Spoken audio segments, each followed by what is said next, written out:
Hi everyone! Welcome to my channel at ngayon, titingnan natin ang isa pang kakilakilabot na kaso. Si Rebecca Becky Sanders ay isang 34 years old na guro sa elementary school. Nakatira siya sa Clanton, Alabama, isang maliit na bayan na kilala sa Peach Festival at tahimik na komunidad. Si Becky ay isang mapagmahal na ina ng 2 anak na sina Claus at Chewbacca. Ang kanyang asawang si Jimmy Joe Sanders ay nagpapatakbo ng isang maliit na negosyong landscaping sa kanilang lugar.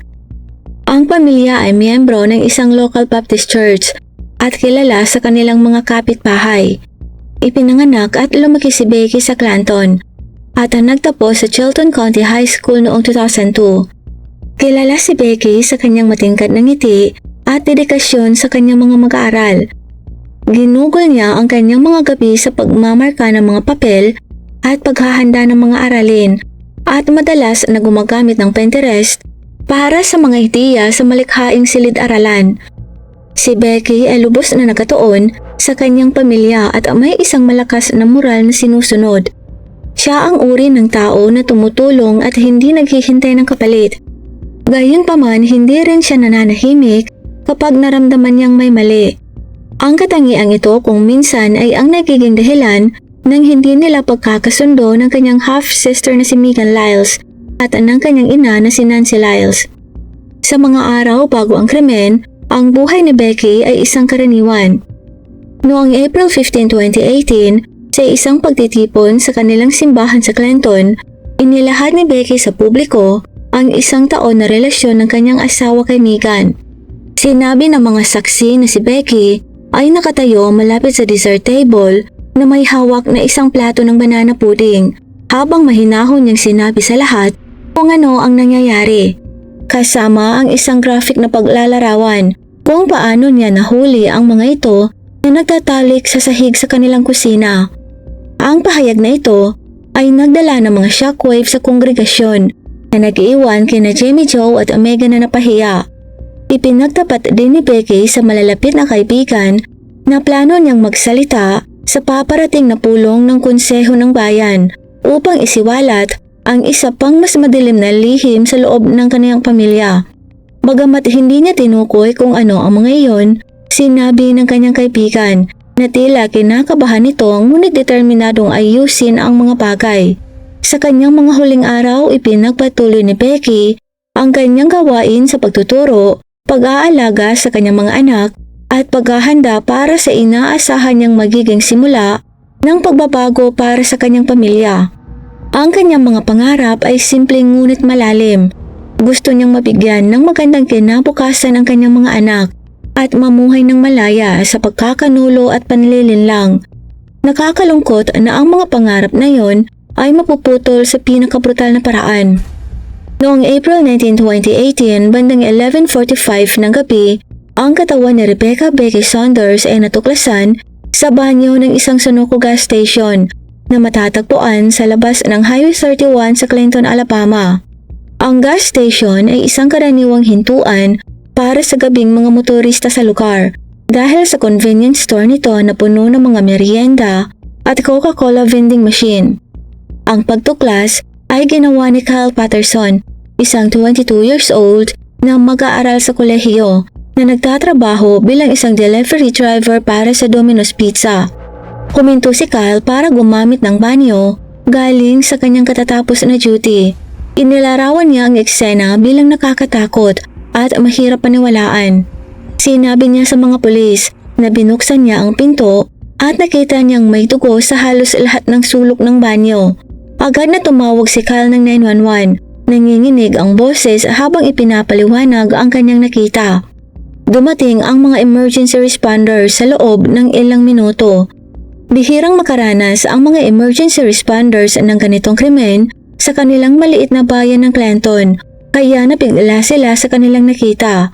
Si Kyle ay kitang-kitang nanginginig na nananatili sa lugar upang sagutin ang mga tanong ng mga pulis. Ang katawan ni Becky ay natagpuan sa isang hindi masabi na estado. Siya ay sinaksak ng higit sa 40 beses na may mga pinsala na nagmumungkahi ng isang galit na pag-atake. Naputol ang kanyang mga daliri at halos humiwalay ang kanyang ulo sa kanyang leeg. Natatakpan ng dugo ang mga dingding at sahig ng maliit na banyo na lumilikha ng isang eksenang ilalarawan ng isang imbestigador bilang isang bangungot. Isang dugoang kutsilyo ang naiwan sa lababo at mga bakas ng dugoang yapak ng mga paa patungo sa labas na nawala malapit sa daanan. Ang komunidad ay natigilan. Si Becky ay isang minamahal na guro at ina. Ngunit bakit humantong sa kanya ang isang malupit na katapusan? Si Kyle Patterson ay inalok ng counseling services ng lokal na departamento ng pulisya at nag-leave sa kanyang trabaho. Samantala, mabilis na kumalat sa kanto ng balita ng pagkawala ni Becky. Pansamantalang nagsara ang Sunoco gas station na nag-iwan ng pansamantalang memorial ng mga bulaklak at kandila sa labas habang ang maliit na bayan ng Clanton ay nagluksa sa nangyari. Dumating ang Clanton Police Department sa Sunoco gas station bandang hating gabi noong April 12, 2015, ilang minuto lamang matapos matanggap ang natatarantang tawag ni Kyle Patterson sa 911.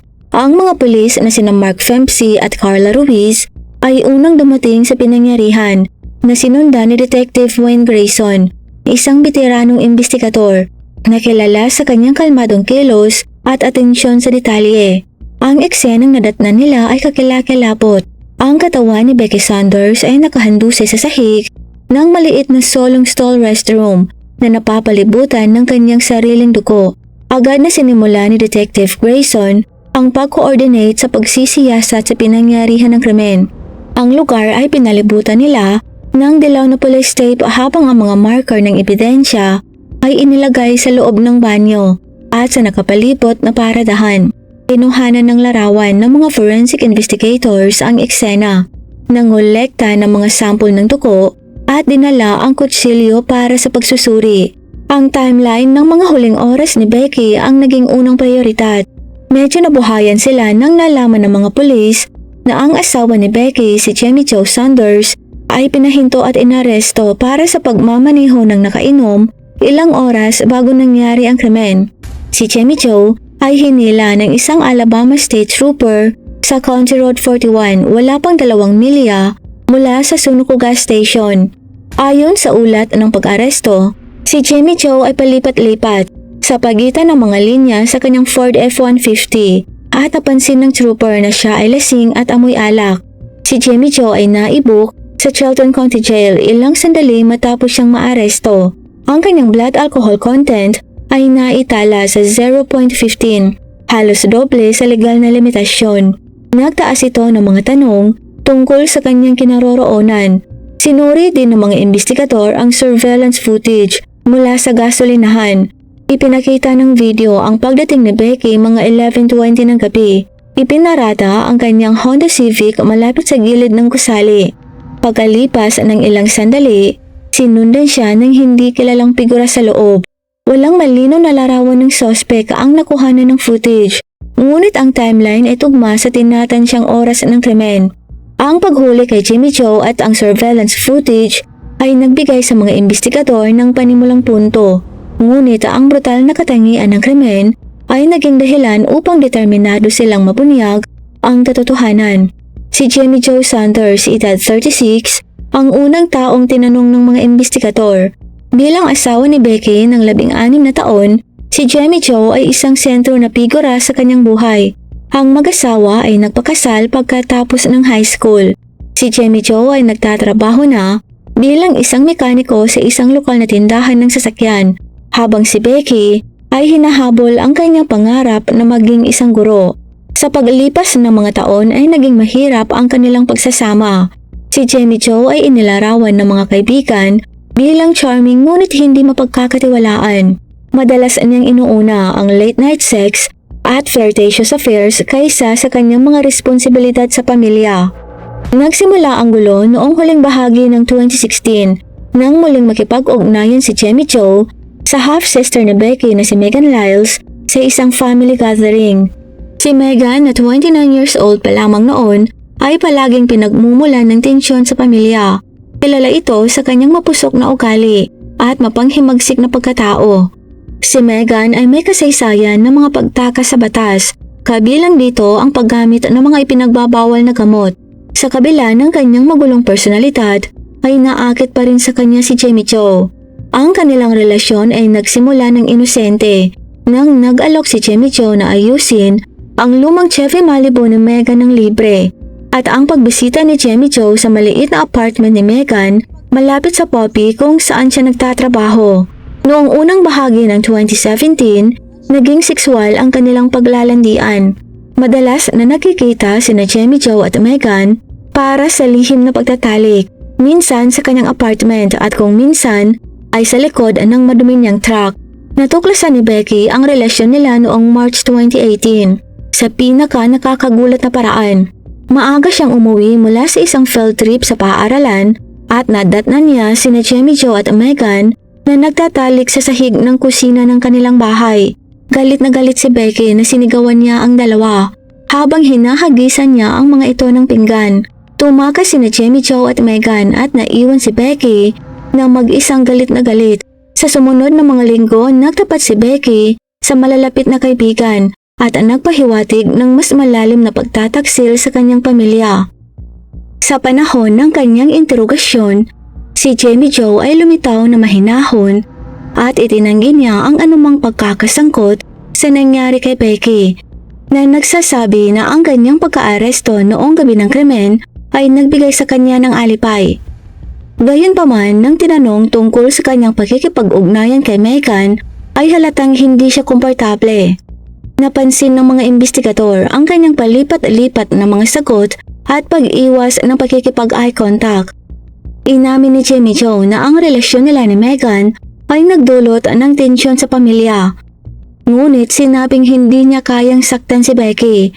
Sa kabila ng kanyang matibay na alipay, nanatiling kahina-hinala si Jimmy Cho sa mga investigador. Ang kanyang pabago-bagong relasyon kay Becky, kasama ang pampublikong kahihiyan, at ang kanyang pakikipagrelasyon kay Megan ay nagbigay sa kanya ng potensyal na motibo para gawin ang krimen. Kinuwestiyon din ng mga investigador ang kanyang kinaroroonan bago ang kanyang pag-aresto, sa hinala na maaaring alam niya ang huling sandali ni Becky. Sa kabilang banda, mabilis namang naging pangunahing focus ng investigasyon si Megan Lyles, ang half-sister ni Becky Sanders. Si Megan na nagtrabaho sa drive-thru sa isang lokal na Poppy ay namuhay ng magulong buhay, puno ng mga personal at illegal na mga problema. Sa paglipas ng mga taon, siya ay inaresto ng maraming beses para sa mga pagkakasala.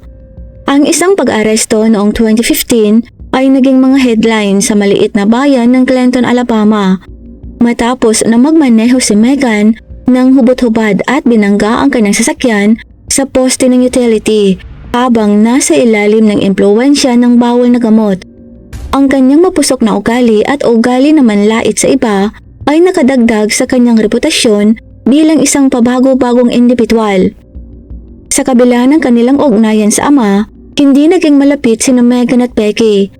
Ang ligaw na pamumuhay ni Megan ay salungat sa mas maayos at traditional values ni Becky. Lalong lumalim ang tensyon na ito nang magsimulang makipagrelasyon si Megan sa asawa ni Becky na si Jimmy Cho Sanders.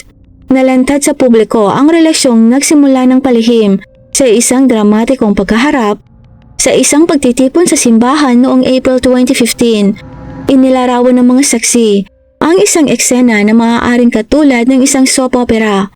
Si Becky na seryoso at malungkot ay tumayo sa harap ng dose-dosena mga kaibigan at mga kapitbahay sa maliit na Baptist Church.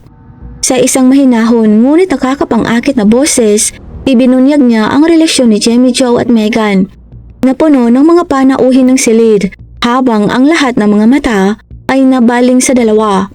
Si Megan sa una ay tahimik, ngunit sa ilang sandali ay gumanti ito ng isang nakakagulat na pahayag. "Akala mo ako ang masama?" Sumigaw na tumayo sa kinauupuan nito. "Ang nanay mo at ako ay pareho kaming may relasyon kay Jimmy Cho." Nagkagulo ang silid at padabog na lumabas si Megan na umiiyak. Si Becky at ang kongregasyon ay nakatulala sa nalaman.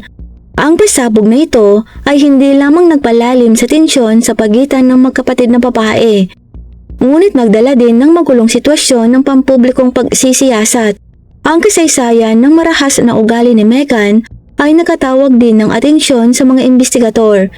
Naaalala ng mga kaibigan at katrabaho ni Megan na madali itong magalit sa maliliit na hindi pagkakasundo at nanghahagis ng mga bagay o naghahampas ng mga pinto sa anumang insidenteng naganap. Isang araw bago ang krimen kay Becky, si Megan at Becky ay nakitang mainit na nag-aaway sa parking lot ng lokal na Piggly Wiggly. Inilarawan ng mga saksi si Megan na sumisigaw at kumikilos ng agresibo habang si Becky ay halatang galit na galit. Nang tanungin ng pulisya, si Megan ay defensive at palaban.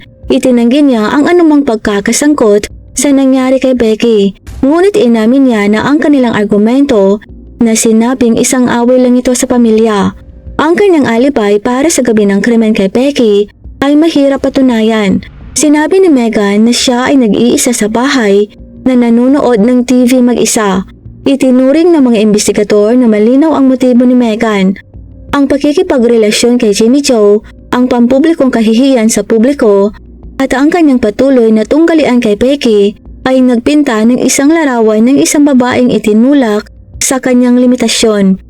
Habang nagpapatuloy ang investigasyon, ang pabago-bagong kasaysayan ni Megan at ang pagtatalo noong araw bago ang krimen ay naging pangunahing dahilan para siya ay maging suspect.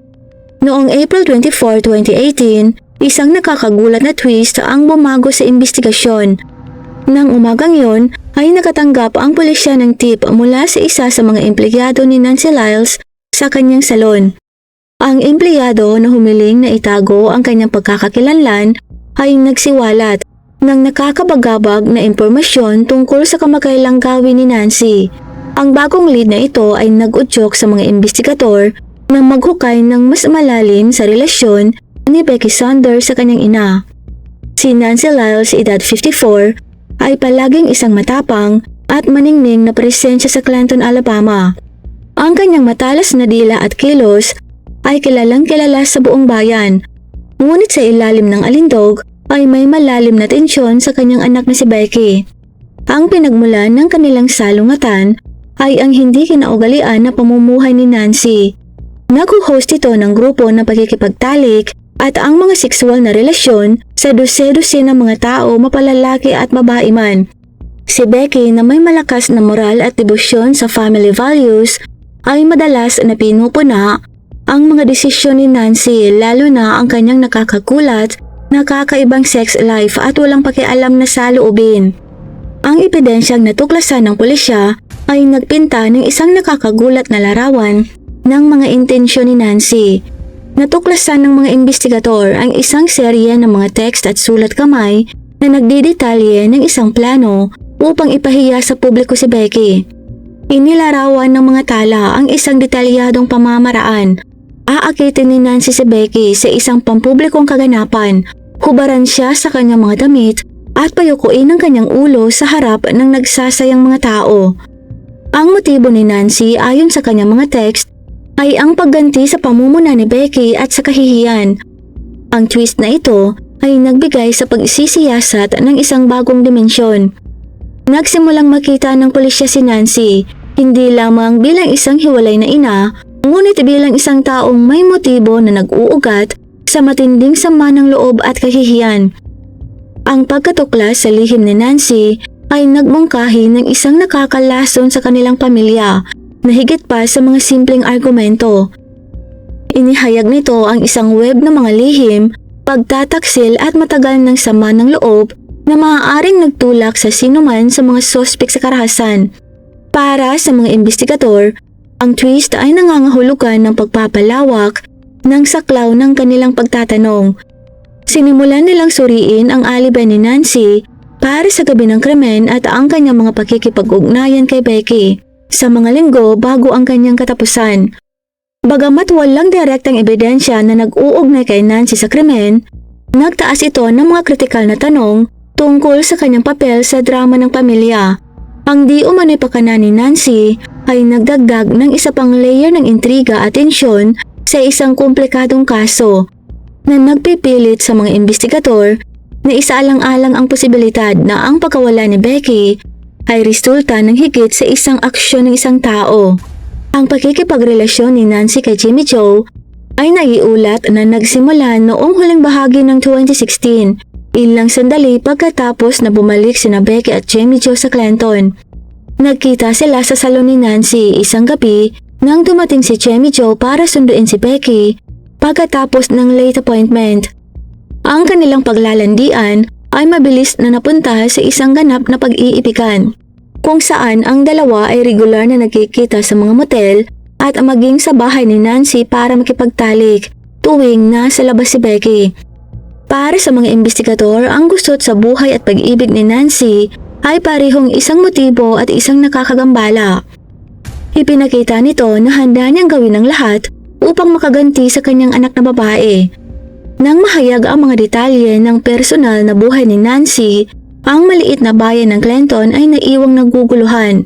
Ang babaeng nakita ng marami bilang isang makulay na karakter na ngayon ay nasa gitna ng isang trahedya ng pamilya na naglantad sa pinakamadilim na lihim ng kanilang pamilya. Ang katotohanan tungkol sa brutal na pagpasalang kay Becky Saunders ay nalantad sa pinakanakakagulat na paraan. Na-corner at napahiya matapos ilantad sa publiko ni Becky ang kanyang relasyon kay Jimmy Joe.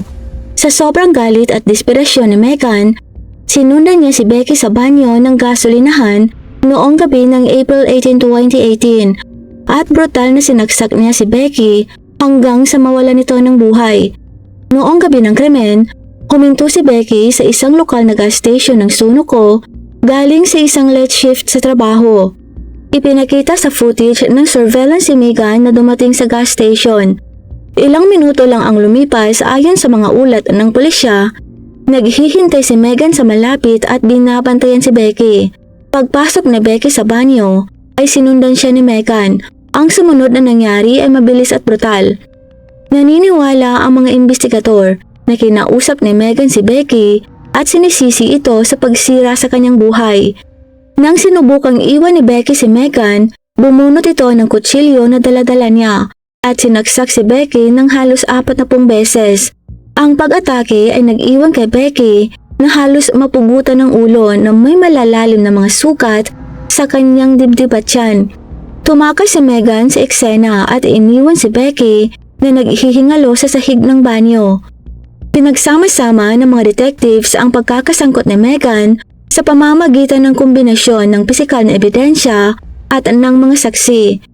Naalala ng isang clerk ng gasolinahan ang narinig niyang malakas na pagtatalo mula sa banyo bago ito magsara. Nang suriin ng mga pulis ang surveillance footage, nakita nila ang kotse ni Megan na umalis sa parking lot ilang sandali lamang matapos pumasok si Becky sa banyo.